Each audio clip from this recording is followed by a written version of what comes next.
ये जो है चैप्टर 3 जो था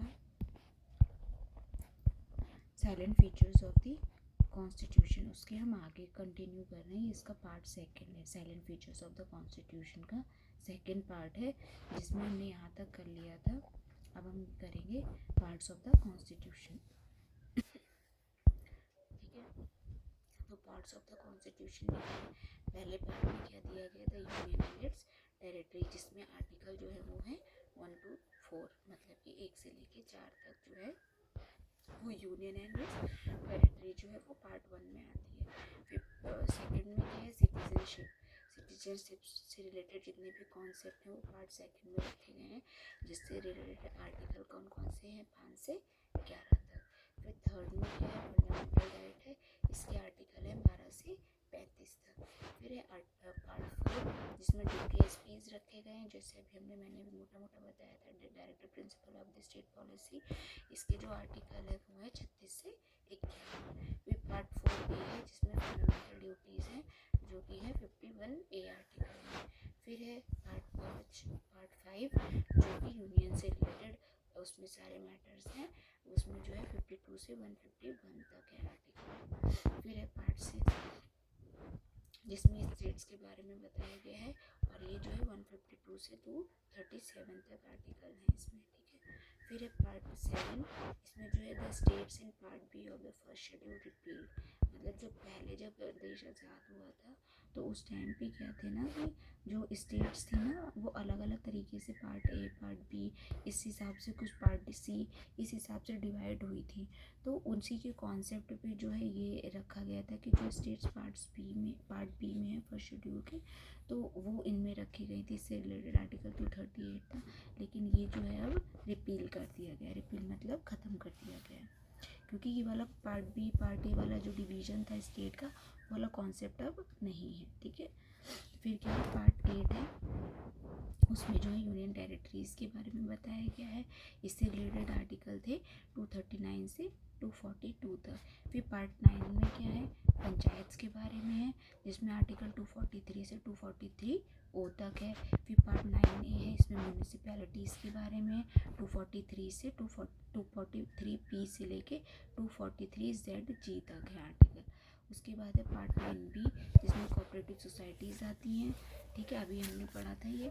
इसमें क्या है, 243 ZH से लेके 243 ZT तक। फिर पार्ट 10 में क्या है, शेड्यूल एंड ट्राइबल एरियाज़ हैं, इसमें जो है आर्टिकल है 244 से 244A तक। फिर पार्ट 11 में क्या है, relation between union and the state, इससे रिलेटेड आर्टिकल है 245 से 263 तक। फिर है part 12, finance, property, contracts and suit से रिलेटेड, इसमें जो है आर्टिकल है 264 से 300A तक।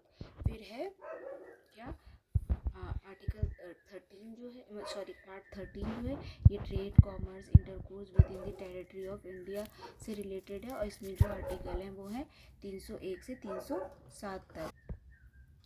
फिर है पार्ट 14, जिसमें service under the union and the state, इससे रिलेटेड आर्टिकल है 308 से 323। फिर है पार्टिकल 14A, जिसमें ट्राइब्यूनल्स के बारे में है, इससे रिलेटेड आर्टिकल है 323 से 323A से 323B तक। फिर है इलेक्शंस के बारे में, इसमें आर्टिकल 324 से 329A तक है। फिर आर्टिकल 16 है, जो इसमें स्पेशल प्रोविजंस है रिलेटेड टू सर्टेन क्लासेस, इसमें 330 से 342 तक आर्टिकल जो है रिलेटेड है इससे। फिर है पार्ट जो है 17, इसमें जो है ऑफिशियल लैंग्वेज के बारे में जो कॉन्सेप्ट पूरे हैं वो दिए गए हैं, और ये जो है 343 से 351 तक आर्टिकल इससे रिलेटेड है। फिर है आर्टिकल 18 जो है वो पार्ट 18 जो है वो इमरजेंसी प्रोविजन से रिलेटेड है, और इसमें जो है 352 से 360 तक आर्टिकल है। फिर पार्ट जो 19 है वो मिसलेनियस जो कॉन्सेप्ट लिए गए हैं, वो जो मिसलेनियस कॉन्सेप्ट हैं वो इसमें रखे गए हैं, और इससे रिलेटेड आर्टिकल हैं 361 से 367 तक। इमरजेंसी वाले जो आर्टिकल है वो 352 से 360 थे।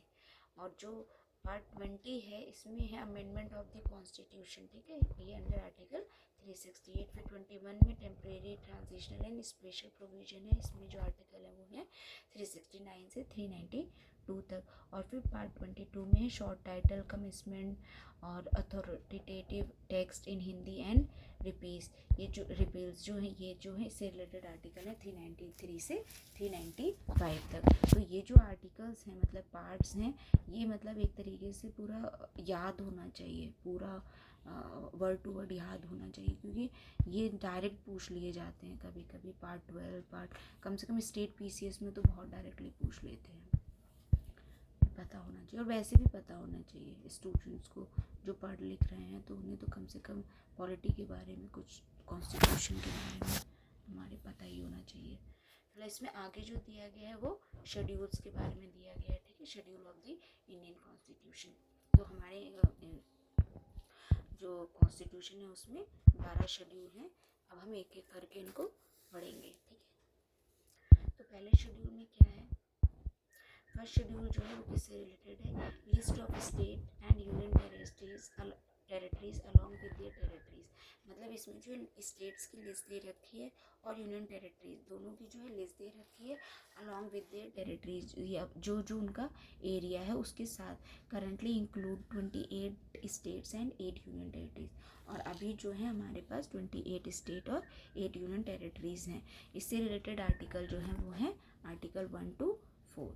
फिर है सेकंड शेड्यूल। सेकंड शेड्यूल में क्या है, सेकंड शेड्यूल में emoluments, allowance and privileges for the president of India, governor of state, speaker and deputy speaker of the Lok Sabha, chairman and deputy chairman of the Rajya Sabha, फिर speaker and deputy speaker of the legislative assembly, chairman and deputy chairman of the legislative council, जजेस of the supreme court, जजेस of the high court, controller and auditor general of India. इसमें जो है इन सब के बारे में जो इनको जो पर्क्स मिलते हैं, अलाउंसेस मिलते हैं, एमोल्यूमेंट्स मिलते हैं, ठीक है, प्रिविलेजेस मिलती हैं, तो इन सब के बारे में जो है किस में दे रखा है, सेकेंड शेड्यूल में। इसमें किस किस की जो है शामिल किया गया है, प्रेसिडेंट को, governor of the state, speaker और deputy speaker of Lok Sabha, chairman and deputy chairman of the Rajya Sabha, speaker and deputy speaker of the legislative assembly, chairman and deputy chairman of the legislative council, जजेस of the supreme court, जजेस of the high court और controller and auditor general of India, ठीक है। इसमें जो है article इससे related है आर्टिकल 75(4), 99, 124(6), 148(2), 164(3), 188 और 219, ठीक है।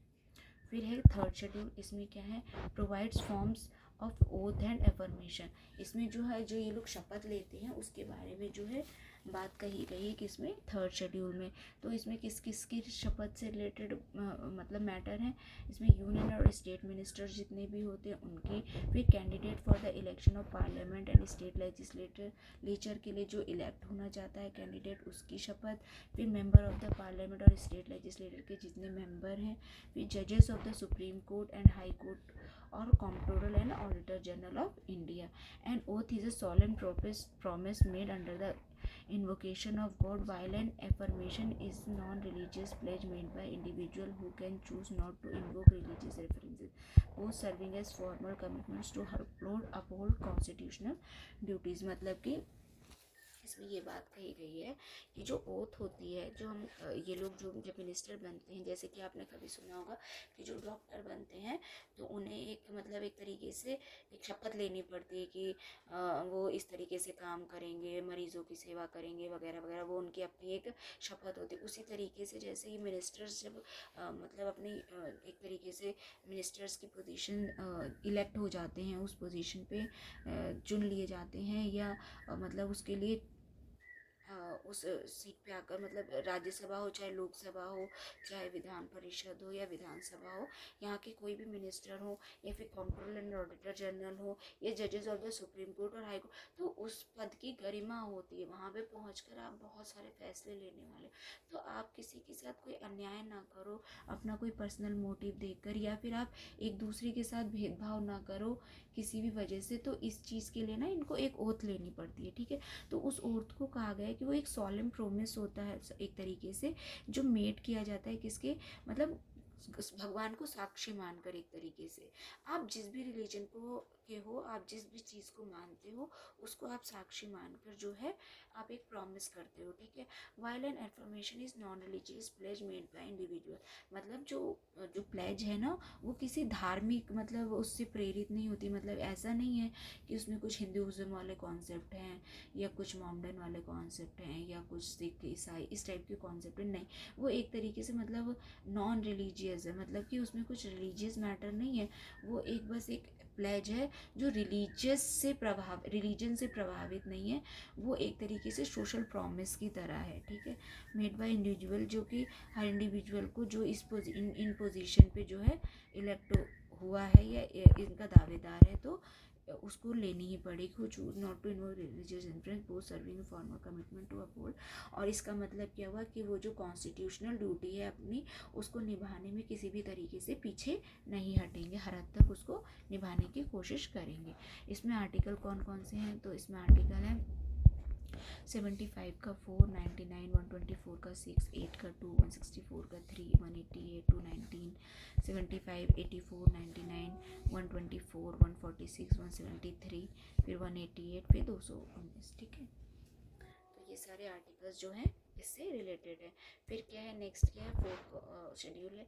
इसमें क्या दे रखा है, details the number of the seat allocated to each state and union territory in the council of state and Rajya Sabha. इसमें क्या है, जो जो डिटेल्स है नंबर ऑफ सीट का वो एलोकेटेड कर रखा है हर स्टेट और यूनियन टेरिटरी को इन द काउंसिल ऑफ स्टेट, मतलब राज्यसभा में।